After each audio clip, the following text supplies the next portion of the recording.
Hello，歡迎大家收睇第425集嘅巫術行者啊！咁今日會講啲乜嘢呢？今日就會講一個好出名嘅俄羅斯嘅一個占卜啊！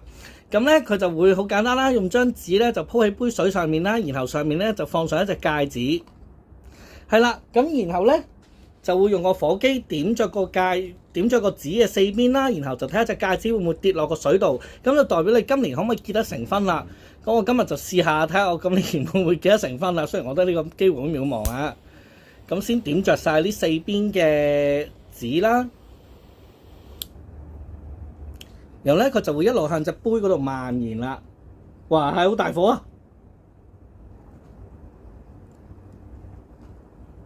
睇隻戒指會唔會跌落去啦？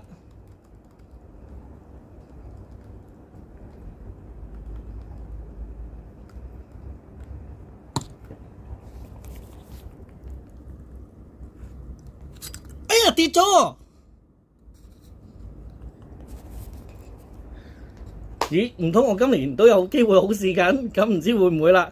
咁中意呢條片嘅就可以 like、subscribe 同埋 share 啦。拜拜。